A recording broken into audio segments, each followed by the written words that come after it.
Shireen. She's like a breath of fresh air, young, spirited, enthusiastic and driven.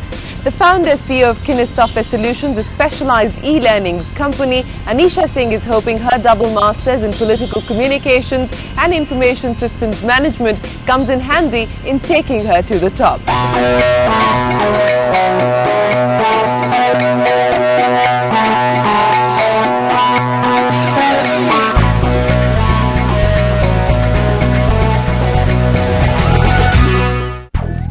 Witty, vivacious and a go-getter. Meet 28-year-old Anisha Singh, the CEO of Kinis Software Solutions. Life for this graduate from the Delhi College of Art did a 360 when she moved to the US. Double MA in Political Communications and an MBA in the Management of Information Systems put her on track as an entrepreneur. She started her career with sales and followed that up with a stint at Capitol Hill for National Women's Business Association. But in September 2004, with an eye on the growing e-learning market, Anisha decided to head home and start Kinis Software Solutions. I think it's all about chances and opportunities that come your way, and I got the opportunity to learn about political communication, and I applied for that particular course. That was the only school I applied to, and I got in there. And then after that, once I got done, I took an elective while I was working with Clinton on the Hill. I took an elective in this woman entrepreneur course at the business school. And you know what? I haven't turned around and looked at anything ever since. I've just been in software, went into a very specialized focus. I went into e-learning and just stuck with that. So why didn't you really carry on with politics? Because you worked on Capitol Hill, you worked with Bill Clinton. Why didn't you want to continue sort of doing political communication, working on maybe e-campaigns? Why e-learning really?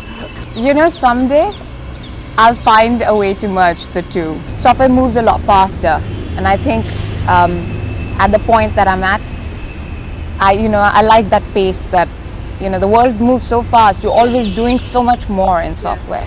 So how did you actually think of coming back to India, getting into the software business, getting into the e-learning business specifically? You worked with the Oracles and the Ciscos and the Accentures of the world, but how did your own software company, your own e-learning business come about? I knew that I wanted to come back to India and do something on my own. So by that time I knew that I was going to start something on my own. I didn't think I'd move back into software because by that time I was pretty sick of software. But when I came back, I started getting a lot of calls from companies, and they started talking about e-learning and how I had been consulting around that. And so when I started, it was just the two of us, and we started consulting around it. And since then I've just sort of taken off, never looked back. What started as a homegrown company with 17 members on board is all set to double its numbers. Growth this year has come by not only by providing high-end e-learning solutions to companies in the US and UK, but also by tapping the growing demand in the domestic market. The company is very homegrown. When I started the company, it was started as a mini consulting firm, and the first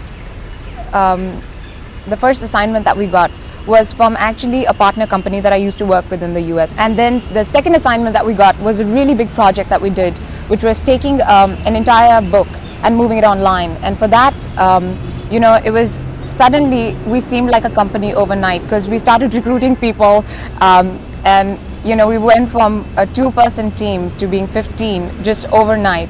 But my only thing when I started the company was, I'm going to get good people that stay on here forever, because I am going to take this company on for a long term. I'm not one of those focused CEOs who can tell you, oh, I will have an IPO in 5 years, or I hope that happens. But I can tell you that I do expect or hope that my employees stay happy and my clients stay happy. So where exactly is the focus area at this point in time? Are you looking more at the domestic market? Are you looking at the US market, where you have a lot of experience and you have sort of references in clients? What exactly is the mix of the business at this point in time? US has become such a refined market. They know they're advanced in terms of e-learning. They understand when you go in and pitch to clients, they know exactly what they need. European market or the domestic market, they're still growing. They're still understanding what e-learning is.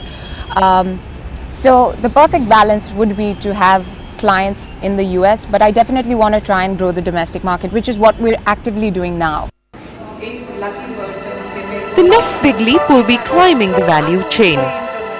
Anisha is aiming to focus on specialized verticals like healthcare, biotechnology and pharmaceuticals. खुद भी कोशिश करिए कि आगे बढ़ने की, कुछ करने की, और अपने बच्चों को भी वही सिखाइए. स्पेशली कई बार ये होता है कि अगर बॉय है और लड़का है उसमें डिफरेंस होता है. And there is life beyond business for this 28-year-old. She helps non-profit organizations like Disha, Eye Care Foundation and American Red Cross. She's also working on computer literacy projects for the underprivileged. Also in the pipeline, a counseling helpline on issues relating to STDs and depression for the youth.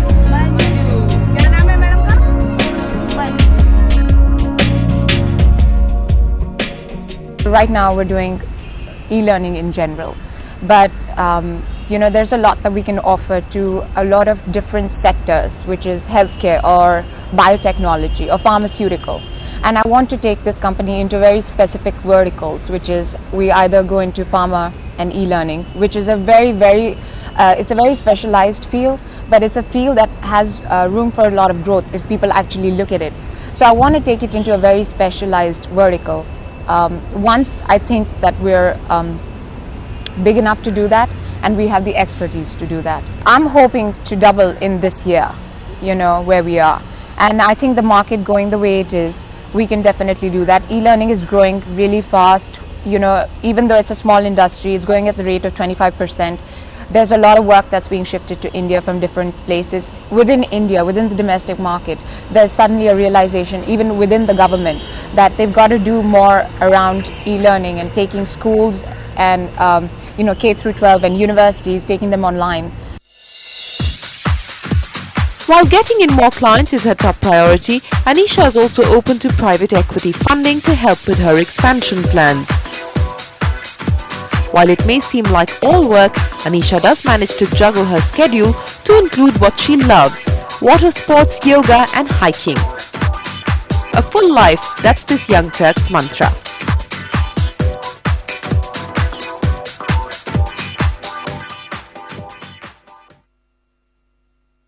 Employee wise, we will double this year for sure, where we've done a good job at being self-sustaining. We will look towards funding, I think, end of this year, and hope to grow it to a much bigger place than where it is right now. Are you talking to private equity players? What do you VC funding? What kind of funding are you actually looking at this point in time? I am not talking to anybody.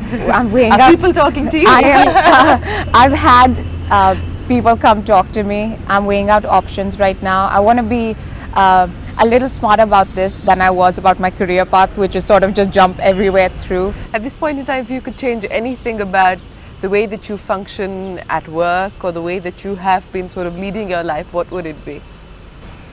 Wow. I love my life. I wouldn't change a single thing when it comes to my personal life. As far as work, I think my employees would be able to tell you better on what they think I need to change. Anisha, thanks very much for speaking to us on Young Turks today. We wish you the very best of luck with the company, and we do hope you acquire all the patience that you are looking for. Thanks a lot, Sher. There we take a short break on Young Turks, but another young achiever coming up right there. Stay with us. You're watching Young Turks on CNBC TV 18.